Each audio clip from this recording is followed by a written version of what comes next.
So hello students, इस video में हम ज़ेनॉन कंपाउंड्स के हाइड्रोलिसिस के ट्रिक्स को याद करेंगे। जैसे ज़ेनॉन के कितने कंपाउंड्स हैं, जैसे ज़ेनॉन के अगर मैं लिखूं ज़ेनॉन XeF2 एक कंपाउंड है, XeF4 एक कंपाउंड है एंड XeF6 एक कंपाउंड है। इन कंपाउंड्स को ज़ेनॉन फ्लोराइड कंपाउंड्स कहते हैं। इन कंपाउंड्स के हाइड्रोलिसिस पढ़ेंगे हम। हाइड्रोलिसिस इन कंपाउंड्स के दो है, एक है कंप्लीट हाइड्रोलिसिस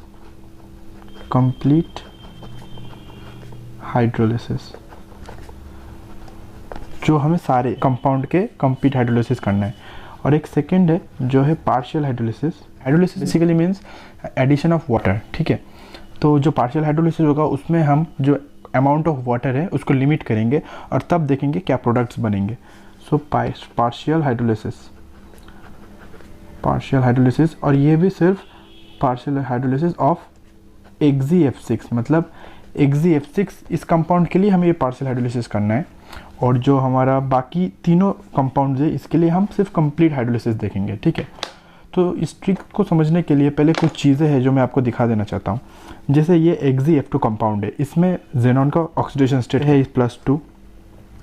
सिमिलरली यहाँ पे ज़ेनॉन का क्या ऑक्सीडेशन स्टेट है, यहाँ पे है +4, एंड सिमिलरली यहाँ पे क्या है, यहाँ पे है +6। ये चीज़ हमने देख लिया कि ऑक्सीडेशन स्टेट ज़ेनॉन कंपाउंड्स के क्या है यहाँ पे। तो अब हम जो ट्रिक है उसे लिखेंगे, ट्रिक। पहले ऑक्सीडेशन स्टेट ऑफ ज़ेनॉन, ठीक है। तो यहाँ पे हम पहले लिखेंगे 0, देन +2, देन +4 एंड देन +6। तो ये क्या है, ऑक्सीडेशन स्टेट ऑफ ज़ेनॉन, जैसे +6। इन कंपाउंड्स में से +6 ऑक्सीडेशन स्टेट कौन से कंपाउंड का है?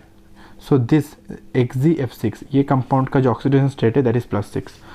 पहले हम कंप्लीट हाइड्रोलिसिस का बात करेंगे, उसके बाद पार्शियल हाइड्रोलिसिस आपको मैं समझा दूंगा, वो और भी ईजी है।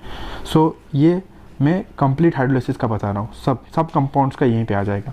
जैसे यहाँ पे +6 लिखा है, ये क्या है, ऑक्सीडेशन स्टेट ऑफ ज़ेनॉन। +6, तो इन तीनों में से किसका +6 है, दिस XeF6 का +6 है। अगर XeF6 +6 होगा ऑक्सीजन स्टेट ज़ेनॉन का, तो हाइड्रोलिसिस के बाद जो कंपाउंड बनेगा उसमें जो ऑक्सीडेशन स्टेट होगा ज़ेनॉन का, there will be no change. जैसे कि एग्जांपल अगर मैं आपको समझाना चाहूँ, जैसे XeF6 है, ओके। अगर मैं XeF6 लिखता हूँ, XeF6, और इसका मैं हाइड्रोलिसिस कराता हूँ H2O। तो हाइड्रोलिसिस मतलब क्या, बेसिकली हाइड्रोलिसिस मतलब एडिशन ऑफ वाटर, ठीक है। तो हाइड्रोलिसिस मतलब इस कंपाउंड का हाइड्रोलिसिस मतलब इसमें हम वाटर ऐड कर रहे हैं। जैसे मैंने यहाँ पे XeF6 + H2 लिखा है, इसका मतलब हाइड्रोलिसिस ऑफ XeF6। हाइड्रोलिसिस में क्या होगा, जो ऑक्सीजन एटम है वो ऐड होगा, एंड जो F एटम्स है that will be replaced by oxygen atoms. तो यहाँ पे ऑक्सीडेशन स्टेट क्या है, ज़ेनॉन कंपाउंड का, यहाँ पे ऑक्सीडेशन स्टेट है +6। तो बाद में जो बनेगा उसका भी ऑक्सीडेशन स्टेट +6 होगा। अगर मैं ये कंपाउंड लिखता हूँ XeO3, इसमें अगर हम देखेंगे तो इसका भी ऑक्सीडेशन स्टेट +6 है। तो ये कंपाउंड बनेगा, ये हमें पता चल गया क्योंकि नो चेंज मैंने लिख दिया है। उसके बाद क्या होगा, यहाँ पे जितने आपके फ्लोरीन है उतना ही HF बना देना है। जैसे यहाँ पे 6 फ्लोरीन है तो यहाँ पे 6 हाइड्रोजन फ्लोराइड बना देना है, ठीक है। यहाँ पे 6 हाइड्रोजन फ्लोराइड बना देना है। ऐसे ही हमने कर लिया और हमें पता चल गया कि इसका प्रोडक्ट क्या होगा। तो ये एक हो गया। अब सोचिए अगर ये इंटरमीडिएट ऑक्सीडेशन स्टेट है, कौन सा, जैसे अब सोचिए अगर ये +4 है, ठीक है। अगर ये +4 है तो इसका डिस्प्रोपोर्शनेशन हो जाएगा। जैसे ये एक बनेगा +6 ऑक्सीडेशन स्टेट का ज़ेनॉन कंपाउंड और एक बनेगा +2 ऑक्सीडेशन स्टेट का ज़ेनॉन कंपाउंड। मैं अगर यहाँ पे लिखूँ जैसे +4 ऑक्सीडेशन स्टेट किसका है, दिस इज XeF4 का +4 ऑक्सीडेशन स्टेट है। XeF4 + H2O। यहाँ पे हम अगर ऑक्सीडेशन स्टेट देखेंगे तो यहाँ पे है +4। +4 का हमने क्या ट्रिक देखा कि पहले ये इंक्रीज होगा ऑक्सीडेशन स्टेट टू +6। XeO3 एक बनेगा, ये पता चल गया क्योंकि इसका जो ऑक्सीडेशन स्टेट आएगा that will B +6, okay. And the next compound will be of +2। तो +2 किसका है, that is XeF2। So Ag(F2) का बनेगा, Ag(F2) का बनेगा जिसका ऑक्सीडेशन स्टेट क्या है +2। अब यहाँ पे एक इंटरेस्टिंग चीज़ है नोट करने के लिए, अगर कंपाउंड का ऑक्सीडेशन स्टेट +2 है, राइट, जैसे कि यहाँ पे Ag(F2), सो उसका क्या होता है ना, that goes to an oxidation state of 0। जैसे कि एग्जांपल मैं समझाता हूँ आपको एग्जांपल के थ्रू। जैसे यहाँ पे +2 ऑक्सीडेशन स्टेट वाला कौन सा कंपाउंड है, Ag(F2), राइट, इसका ऑक्सीडेशन स्टेट क्या है +2। सो इसका हाइड्रोलिसिस जब करेंगे ना तो +2 का क्या हो रहा है, वो एलिमेंट्री फॉर्म में चला जाए। एलिमेंट्री फॉर्म में हमें पता है जो ऑक्सीडेशन स्टेट होता है वो 0 होता है। सो ये 0 बन गया। अब यहाँ पे फ्लोरीन और हाइड्रोजन और फ्लोरीन को मिला के हाइड्रोजन फ्लोराइड्स बना देना है। सो यहाँ पे कितना यहाँ पे 2HF बन गया। और यहाँ पे जो ऑक्सीजन है ना, यहाँ पे देखिए ये ऑक्सीजन एटम है, तो यहाँ पे ऑक्सीजन गैस भी रिलीज होगा, यहाँ पे ऑक्सीजन गैस भी रिलीज होगा। अगर आप इस रिएक्शन को बैलेंस करना चाहते हैं तो यहाँ पे Ag बैलेंस्ड है, F बैलेंस्ड है, हाइड्रोजन बैलेंस्ड है, बट यहाँ पे ऑक्सीजन बैलेंस नहीं है, तो यहाँ पे इसको हाफ कर दीजिए तो ये बैलेंस हो जाएगा। अगर आप इसे हाफ नहीं 1 लिखना चाहते हैं, 1O2, तो आप क्या करना, पूरे रिएक्शन को 2 से मल्टीप्लाई कर देना। देन यहाँ पे 2 आ जाएगा आपका 2, यहाँ पे 2H2 आ जाएगा, यहाँ पे 2Xg आ जाएगा, यहाँ पे जो 2 था तो 2 × 2 यहाँ पे 4 बन जाएगा, और ये जो हाफ था ये फाइनली 1 बन जाएगा। सो ऐसे भी द रिएक्शन इज बैलेंस्ड। सो अब देखिए यहाँ पे हमारा Ag(F2) कंपाउंड बना था, मतलब Ag(F2), और हमें पता है कि अगर +2 में रहेगा अपना कंपाउंड तो वो चला जाएगा एलिमेंटरी फॉर्म में, तो मतलब इसका फर्दर हाइड्रोलिसिस हो जाएगा और ये बन जाएगा Ag + O2 + HF।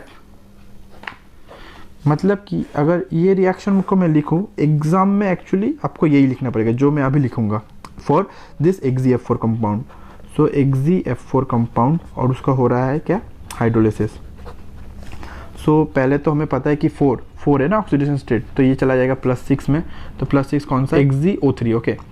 So this is +6 and then this will come to this +2 oxidation state, और हमें पता है कि अगर +2 में रहेगा तो ये चला जाएगा 0 एलिमेंटरी फॉर्म में।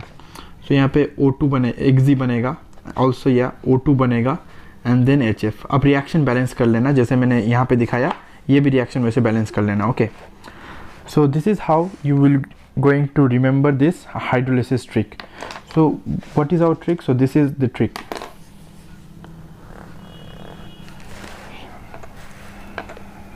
So this is our trick. So this is our trick.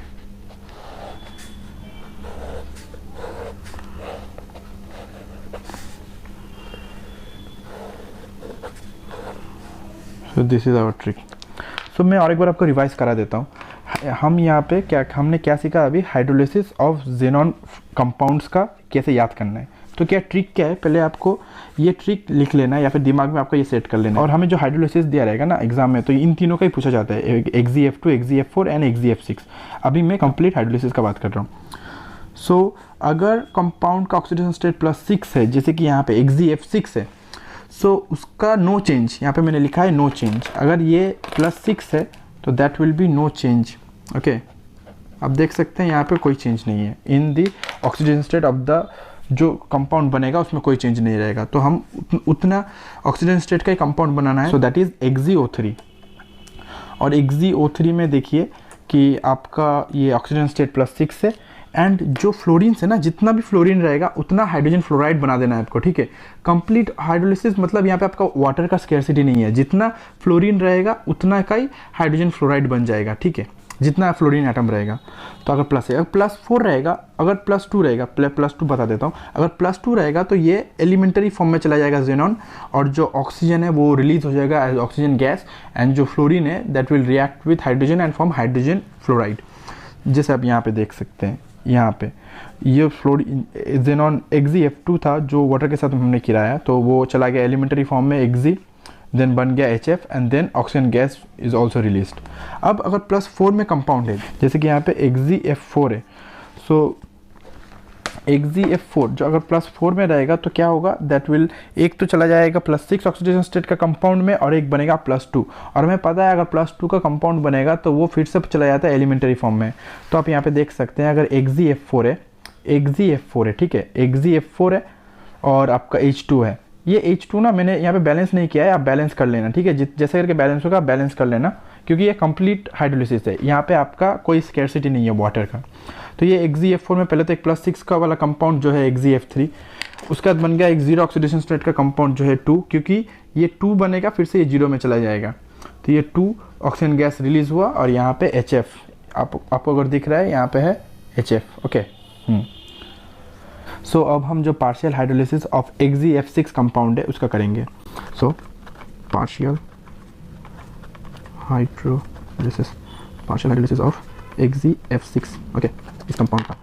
अब Xgf6 और एक H2O मॉलिक्यूल, सो यहाँ पे जितना हाइड्रोजन एटम्स रहेगा ना उतना F के साथ रिएक्ट करा दो, सो 2 हाइड्रोजन फ्लोराइड बनेगा। अब यहाँ पे कितना बचा 4, अब ऑक्सीजन के साथ इसका वैलेंसी जो है वो सेटिस्फाई करा दो, तो that will be XgOF4, okay. See जो यहाँ पे +6 था अभी भी यहाँ पे +6 है, राइट। अभी अगर आपका Xgf6 + 2H2O दे देता हूँ मैं, तो यहाँ पे कितना हाइड्रोजन एटम्स है, 4 हाइड्रोजन एटम्स, तो रिएक्ट करा दो, 4 फ्लोरीन एटम्स है, बन गया 4HF। और अब कितना बचा यहाँ पे फ्लोरीन एटम्स, 2 बचे ना, तो अब कर दो XgO2F2, देखिए यहाँ पे -1 होता है, F का -1 होता है तो -2, और यहाँ पे -2 होता है तो -4, सो अल्टीमेटली इसका फिर से आ गया ऑक्सीजन स्टेट +6। अब जो लास्ट, अब Xgf6 प्लस अगर 3H2 दिया हुआ है, सो यहाँ पे कितना हाइड्रोजन एटम्स है, 6, सो 6HF, सो कितना बनेगा यहाँ पे बन जाएगा XgO3, क्योंकि यहाँ पे अब एक भी फ्लोरीन एटम्स नहीं बचा, अब भी देखिए ये +6 ऑक्सीडेशन स्टेट है। सो ये 3 रिएक्शंस ही हैं पार्शियल हाइड्रोलिसिस ऑफ Xgf6 में, ये 3 रिएक्शंस ही है जो आपको याद रखना पड़ेगा। तो मैंने आपको ट्रिक समझा दिया कैसे आपको याद रखना है, और ये जो लास्ट वाला रिएक्शन है ये एक्चुअली कंप्लीट हाइड्रोलिसिस हुआ, ठीक है। अब देखिए पूरा फ्लोरीन एटम्स रिप्लेस्ड हो गया, ठीक है। सो होप ये ट्रिक्स आपको बहुत हेल्प किया होगा। अगर आपको वीडियो से कुछ भी हेल्प मिला तो सब्सक्राइब करके रखिए फ्यूचर अपकमिंग वीडियोस के लिए इसी टाइप के ट्रिक्स देखने के लिए, और अच्छा लगा होगा तो दोस्तों के साथ शेयर कीजिए। So hope to meet you in the next video. Thank you.